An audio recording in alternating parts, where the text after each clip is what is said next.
Hey everyone, welcome back to another video. Today I want to talk to you guys about why you should be carrying an OBD reader in all of your vehicles.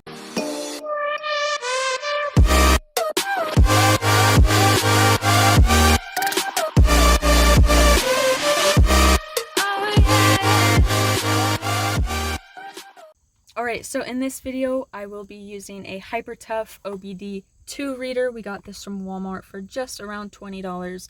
There are some really expensive ones out there that have a computer software, but these ones are more ideal for us and probably you guys watching. It's super easy to use, so I'm going to talk to you guys about what it even is and why it's important to have one. So what this is basically whenever your check engine light goes off in your vehicle, you can plug this in and get a code. That code will tell you exactly what the problem is, or pretty much close to what it is. That way you can get it fixed as soon as possible. So why is this even important? Well, if your check engine light goes off, most people, their idea and plan is to just go straight to the mechanic or the shop to see what's wrong. But the thing with that is you don't know what's wrong with it, so you can get basically scammed out of your money. They might tell you something else that's wrong, and you didn't even know what the actual problem is. So if you read this, you can tell what the problem is, and you can even probably fix it yourself. So if you guys haven't watched our recent video where we fixed a canister purge valve in our truck, this is something that we could have used, but we went to AutoZone and got a free check. They will bring this out to you and check it, and that's basically what this is. So whenever you go to the mechanics, this is the first thing they're going to plug in to get a code from. So I'm going to go ahead, I'm going to show you guys what's wrong with our truck and then how to even read a code if your reader doesn't automatically tell you what the problem is. Okay, so I did forget to mention this is an OBD II reader. There are OBD 1s and OBD 2s, but you're probably going to want to go with the 2. It is for more modern vehicles. The 1 is for older vehicles, so this one's more updated. Also, this is a 16-pin one. There are 12 ones out there, but you're going to want to check your vehicle before you go purchase this just to make sure it fits. So let's go ahead and show you how to plug this in. Alright, so usually they're typically underneath the dash right here for most trucks. So what you need to do is just plug it in until it clicks. Ours is in. Then what you're going to do is take your key, turn your truck on halfway, and it should light up. Okay. Now we're going to turn the truck on. And we're going to click enter to scan it. It shows up that one code is found. We're thinking it's more of a spark plug problem because it's kind of rough, as you might be able to tell. I don't know if you were able to tell whenever we turned it on, but it's kind of shaky and cuts out. So there's a bunch of different things on here, but what we're going to do is read the code.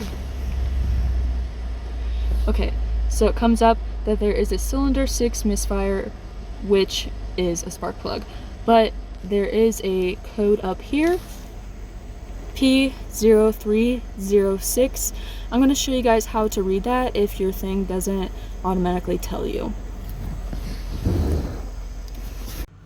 Okay, so I'm going to go ahead and start with the first letter that will pop up whenever your code is read.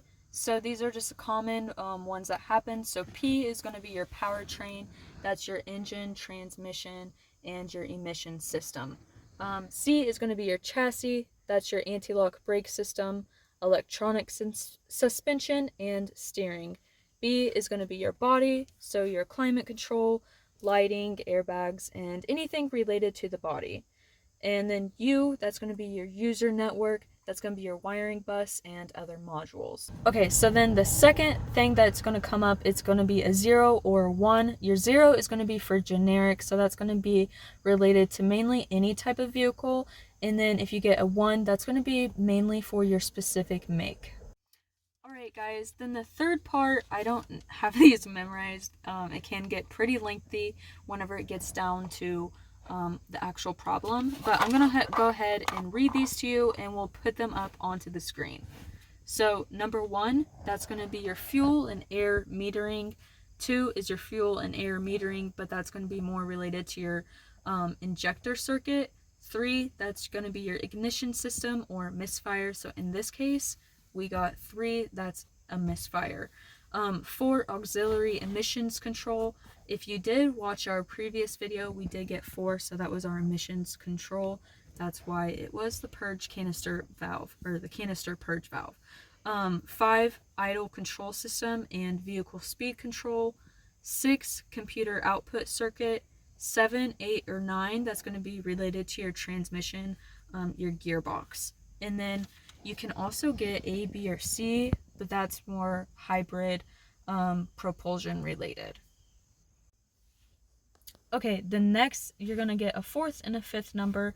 Those are going to be more of your fault description. Those can be a little bit harder to find, but I'm going to leave a description down below of a website that will have codes for Ford. So if you're using a Ford vehicle, it's a great website. I might also find some others, but that one I do really like. It has a whole list of what's going on, but again, it's more related to what the problem actually is. Alright guys, so once you get the problem fixed, after using this code, you can actually plug this in and delete the code. Your check engine light will turn off, but only do that if you do get the problem fixed and you for sure know you did.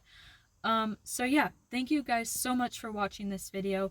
I will leave down the link to this exact HyperTough reader down below.